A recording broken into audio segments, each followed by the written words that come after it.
Bismillahirrahmanirrahim. Assalamualaikum warahmatullahi wabarakatuh. Alhamdulillahi rabbil alamin. Wassalatu wassalamu ala asyrafil anbiya'i wal mursalin sayyidina wa maulana Muhammadin. Amma ba'du. Alhamdulillah, kali ini saya Anggi Anggara akan melanjutkan penjelasan kitab Tafsir Marah Labid Likashfi Ma'na Al-Quran Al-Majid karya Al-Imam Nawawi Al-Jawi Al-Bantani yang dalam hal ini akan melanjutkan pembahasan surah Al-Ikhlas yang mana telah lalu sudah kita bahas tentang bagaimana asbabun nuzul daripada surah Al-Ikhlas ini dan juga bagaimana apa itu kandungan-kandungan daripada ayat pertama, yaitu Qul huwallahu ahad. Selanjutnya kita akan membahas tentang ayat kedua, yaitu Allahus Samad, kemudian diteruskan sampai dengan ayat keempat. Langsung saja. Bismillahirrahmanirrahim. Qala musannifu rahimahullahu ta'ala wa nafa'ana bihi wa bi'ulumihi fid daraini amin. Ila an qala Allahus Samad. Allahus Samad, Allah tempat meminta segala sesuatu. Ai as-sayyidul masmud ilaihi fil hawaij. As-Samad maksudnya adalah as-sayyid. Maksudnya adalah tuan, al-masmudu ilaihi yang mana tempat meminta kepadanya fil hawaij, segala hajat-hajat. Wa qala Ibnu Mas'udin wa Ad-Duhak, berkata al-Imam Ibnu Mas'ud dan Ad-Duhak, As-Samadu huwa as-sayyidul ladzi qad intaha su'dudahu, bahwa As-Samad ini adalah as-sayyid yang mana telah habis pangkatnya. Artinya adalah As-Samad ini adalah pangkat tertinggi, yang tidak ada lagi pangkat yang lebih tinggi daripada As-Samad. Waqila, dan dikatakan juga As-Samad huwa alladhi laisa fawquhu ahadun fala yakhafu min fawqihi. Dan dikatakan juga bahwa As-Samad ini adalah sifat yang tidak ada lagi sesuatu di atasnya. Maksudnya adalah sifat yang paling tinggi. Fala yakhafu min fawqihi, maka tidak ada ketakutan, tidak takut dengan sesuatu yang lebih tinggi lagi daripada sifat As-Samad ini, karena As-Samad itu adalah sifat paling tinggi. Wala yarju min tahtihi, dan tidak juga mengharapkan apa-apa daripada yang di bawahnya. Tarfa'ul hawaija ilaihi, dan juga terangkatnya semua permintaan itu kepadanya.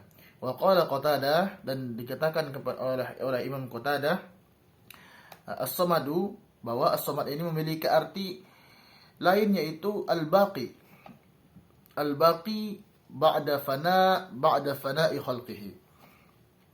As-Samad ini juga berarti sesuatu yang pasti kekal, sesuatu yang pasti kekekalannya, bahkan ba'da fana'il khalqihi, bahkan setelah semua makhluknya itu fana, hancur. Walladzi la ya'kulu wa la yashrab, dan dia juga tidak makan dan tidak minum. Wa huwa yut'imu wa la yut'am, justru dia memberikan makan dan dia tidak diberi makan. Wa qala Ubay bin Ka'ab, ini beberapa versi As-Samad ya. Tadi dijelaskan oleh Imam Ibnu Mas'ud dan Ad-Duhak bahwa As-Samad itu seperti apa, dan kemudian dilanjutkan oleh Imam Qatadah, dan kali ini akan dijelaskan oleh Imam Ubay bin Ka'ab. Beliau menjelaskan bahwa huwallazi la yamutu wa la yurath wa lahu mirathus samawati wal ard.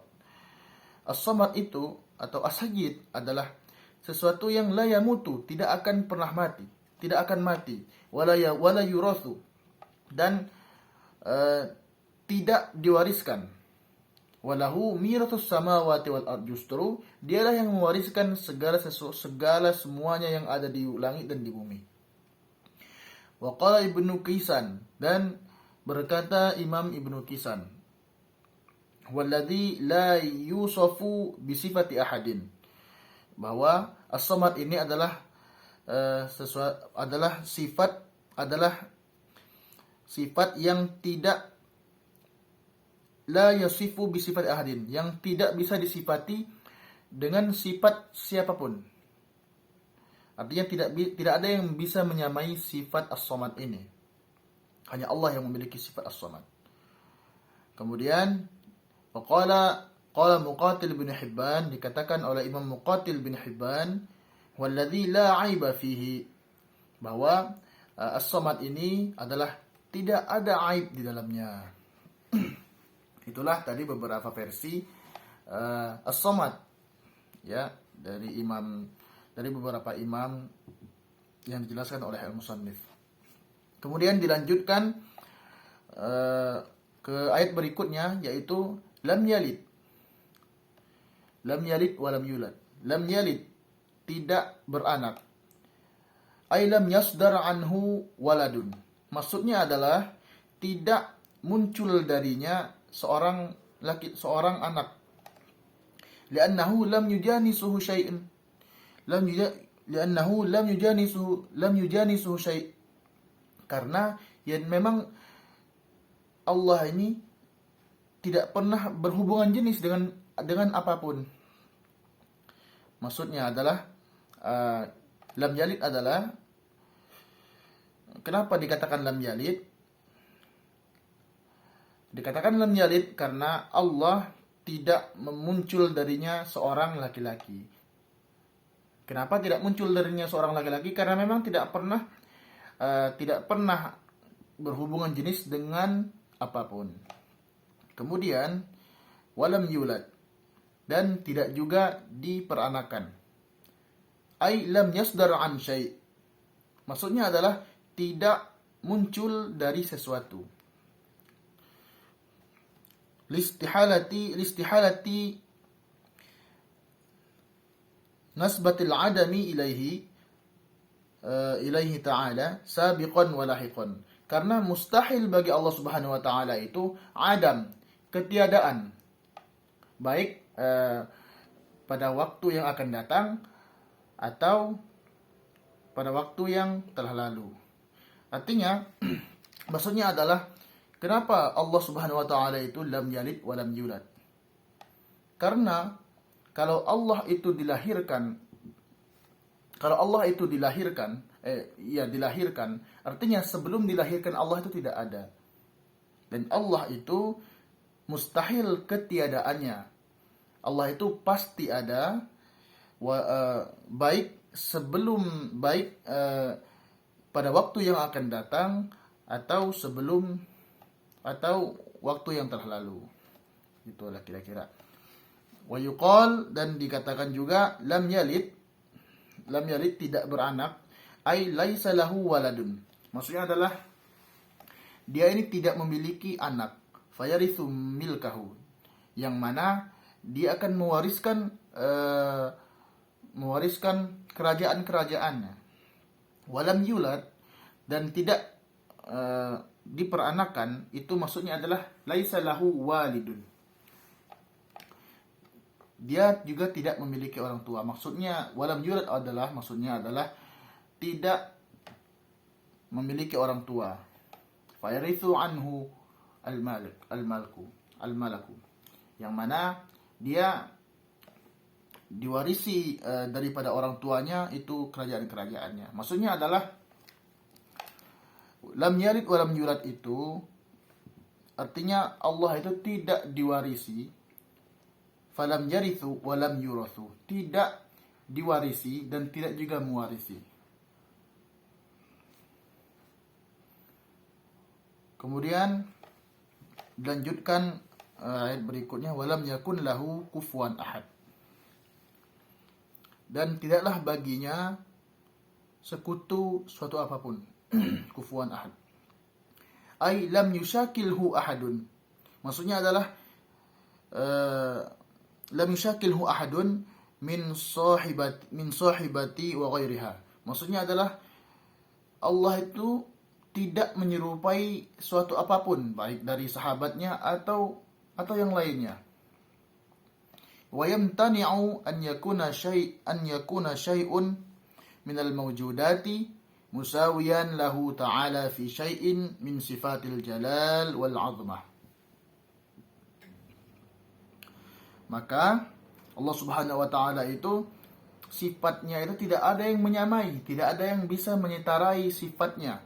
Terlebih lagi sifat al-jalal dan sifat al-'azmah, yaitu sifat keagungan Allah dan sifat kemuliaannya. Kemudian kita akan melihat bagaimana ayat-ayat di dalam surah Al-Ikhlas ini bisa membatalkan kepercayaan semua agama-agama yang sesat. Ayat pertama, tsumma ayatul ula, ayat pertama, tabtulu madhhab ats-tsanawiyah al-qailin bin nuri wadz-zulmah. Ayat pertama ini yaitu qul huwallahu ahad, itu membatalkan aliran tsanawiyah yang mereka berpandangan bahwa segala sesuatu itu berdasarkan diawali dengan dua, yaitu nur dan cahaya dan kegelapan. Jadi Qul huwallahu ahad, ayat pertama dalam surah Al-Ikhlas ini membatalkan kepercayaan mereka yang mempercayai bahwa segala sesuatu ini diawali dengan cahaya dan kegelapan. Kemudian wan nasara fit tatslits, dan juga ayat Qul huwallahu ahad ini membatalkan kepercayaan kaum Nasrani yang percaya terhadap tatslits, yaitu mentigakan Tuhan. Was-saibin, dan juga ayat ini membatalkan kepercayaan as-saibin. As-saibin itu adalah orang-orang yang dulunya Yahudi, orang-orang Yahudi dulunya, kemudian mereka keluar dan karena lebih mempercayai al-aflak wan nujum, bintang-bintang. Nah, kepercayaan orang-orang saibin ini, kepercayaan orang-orang saibin ini juga itu dibatalkan oleh ayat pertama di dalam Al-Ikhlas, suratul Ikhlas, yaitu Qul huwallahu ahad. Masya Allah. Kemudian wal ayatus tsaniyah, ayat kedua, tabtulu madhhaba man athbata khaliqan siwallah. Ayat kedua ini yaitu Allahus Samad, itu membatalkan aliran orang-orang yang menetapkan bahwa ada pencipta lain selain Allah Subhanahu wa taala. Li'annahu law wujida khaliqun akhar lamma kana al-haqqu masmudan ilaihi fi talabi jami'il hajat. Karena kalau misalkan ada pencipta yang lain selain Allah Subhanahu wa taala, maka tidak ada yang hak yang benar-benar bisa dimintai pertolongan atas segala sesuatu. Itulah kira-kira. Baik, lanjut. Wal ayatus tsalitsah, dan ayat ketiga. Ayat ketiga ini tabtulu madhhabal yahud fi Uzair wan nasara fil masih wal musyrikin fi anna al malaikata banatullah. Ayat ketiga ini yaitu lam yalid wa lam yulad itu membatalkan aliran Yahudi yang mempercayai bahwa Uzair itu adalah anak Allah. Kemudian membatalkan juga aliran Nasrani yang mempercayai bahwa Al-Masih itu adalah anak Allah, dan juga membatalkan kepercayaan kaum musyrik yang percaya bahwa malaikat-malaikat itu adalah anak perempuan Allah Subhanahu wa taala. Wal ayatul rabi'ah, dan ayat keempat yaitu walam yakul lahu kufuwan ahad. Ayat ini tabtulu madhhabal musyrikin hina ja'alul asnam syuraka syuraka'u lahu ta'ala. Ayat ini membatalkan pandangan orang-orang musyrik yang menjadikan berhala-berhala itu syirik, sekutu bagi Allah Subhanahu wa taala. Seolah-olah Allah itu memiliki teman, memiliki pembantu. Kemudian qala Nabi sallallahu alaihi wasallam, Allahumma shalli alaihi, inna likulli syai'in nuran wa nurul Qur'an qul huwallahu ahad. Sesungguhnya setiap segala sesuatu itu ada cahayanya, dan cahayanya Al-Qur'an adalah suratul Ikhlas, qul huwallahu ahad. Kemudian waruwiya annahu sallallahu alaihi wasallam, diriwayatkan juga bahwasanya Rasulullah sallallahu alaihi wasallam dakhala al-masjida, masuki masjid, fasami'a rajulan yad'u wa yaqulu, kemudian beliau mendengar seorang laki-laki berdoa dengan mengatakan, as'aluka ya Allah, ya Ahad, ya Samad, ya man lam yalid wa lam yulad wa lam yakun lahu kufuwan ahad. Faqala ghufira laka ghufira laka ghufira laka thalatha marrat. Diriwayatkan bahwasanya Rasulullah SAW memasuki masjid, kemudian beliau mendengar seorang laki-laki sedang berdoa menggunakan surah Al-Ikhlas ini. Kemudian Rasulullah menjawab, ghufira laka, kamu telah diampuni, kamu telah diampuni, kamu telah diampuni. Tiga kali. Sebanyak 3 kali. Masya Allah. Jadi kalau misalkan kita berdoa dengan menggunakan surah Al-Ikhlas, as'aluka, misalkan as'aluka ya Allah, ya Ahad, ya Samad, ya man lam yalid wa lam yulad wa lam yakun lahu kufuwan ahad, maka pasti dosa-dosa kita itu akan diampuni oleh Allah Subhanahu wa taala. Dan bahkan Rasulullah sallallahu alaihi wasallam menjamin hal tersebut dengan mengatakan ghufira laka sampai 3 kali. Salah marrat. Masyaallah. Wa an Sahl bin Sa'd jaa rajulun ila Nabi sallallahu alaihi wasallam. Dan diriwayatkan juga dari Sahal bin Sa'd, sungguh telah datang seorang laki-laki kepada Nabi Muhammad sallallahu alaihi wasallam, wa syaka ilaihi al-faqr, yang mana seorang laki-laki ini mengeluh bahwasanya dia ini fakir. Faqala, kemudian Nabi Muhammad SAW menjawab, idza dakhalta baitaka fasallim in kana fihi ahadun wa in lam yakun fihi ahadun fasallim ala nafsik waqra qul huwallahu ahad marratan wahidatan. Jadi ketika seorang laki-laki fakir ini mengeluh kepada Nabi Muhammad SAW, maka Nabi Muhammad SAW memberikan nasihat kepadanya, kalau kamu mau terbebas dari fakir, maka caranya adalah jika kamu memasuki rumahmu, maka berikanlah salam jika ada orang di dalamnya, dan jika tidak ada orang di dalamnya, maka berikanlah salam kepada dirimu sendiri. Dan waqra qul huwallahu ahad marratan wahidatan, dan bacalah qul huwallahu ahad suratul Ikhlas, maksudnya 1 kali saja.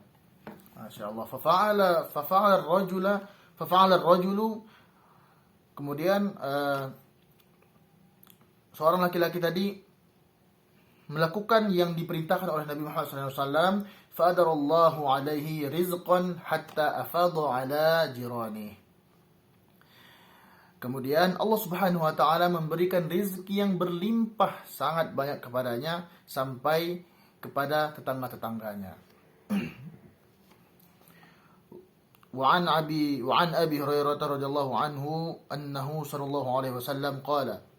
Kemudian diriwayatkan juga dari Abi Hurairah radhiyallahu an bahwasanya Rasulullah SAW bersabda, man qara'a qul huwallahu ahad ba'da salati subhi 12 marratan. Barang siapa yang membaca suratul Ikhlas setelah selesai salat subuh sebanyak 12 kali, faka'annama qara'al Qur'an arba'a marratin. Maka dia seperti telah mengkhatamkan Al-Qur'an sebanyak 4 kali. Wa kana afdalu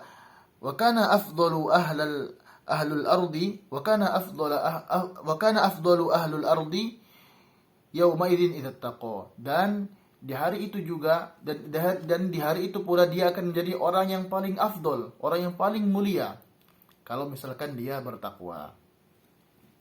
Jadi kalau misalkan kita membaca suratul Ikhlas sebanyak 12 kali setelah selesai salat subuh, maka kita seperti sudah mengkhatamkan Al-Qur'an sebanyak 4 kali, dan juga akan menjadi orang yang paling mulia, paling afdol di hari itu kalau misalkan kita bertakwa.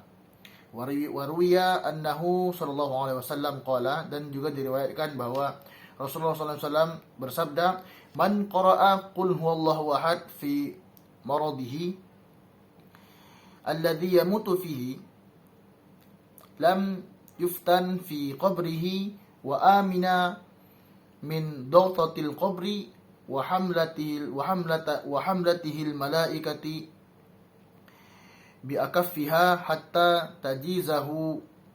tujizahu minas sirati ilal jannah."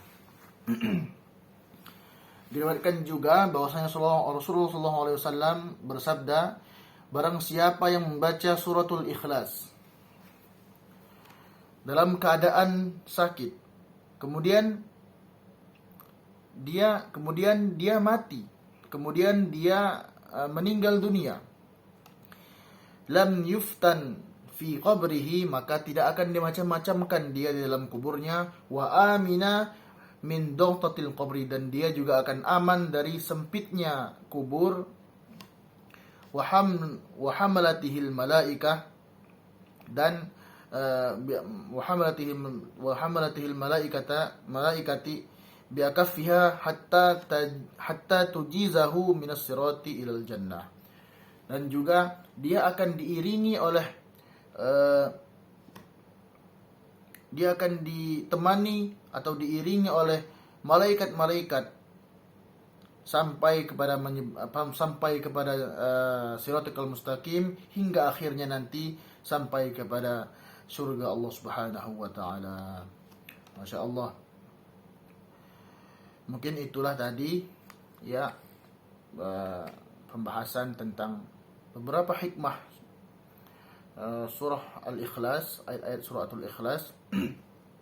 Insyaallah semoga bisa menjadi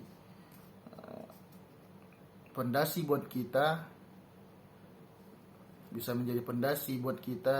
dan agar bisa mendekatkan diri kepada Allah Subhanahu wa taala.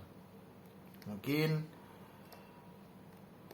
sekian dari saya, kurang lebihnya saya mohon maaf. Wabillahi nasta'in wa ala umuri dunya waddin. Assalamualaikum warahmatullahi wabarakatuh.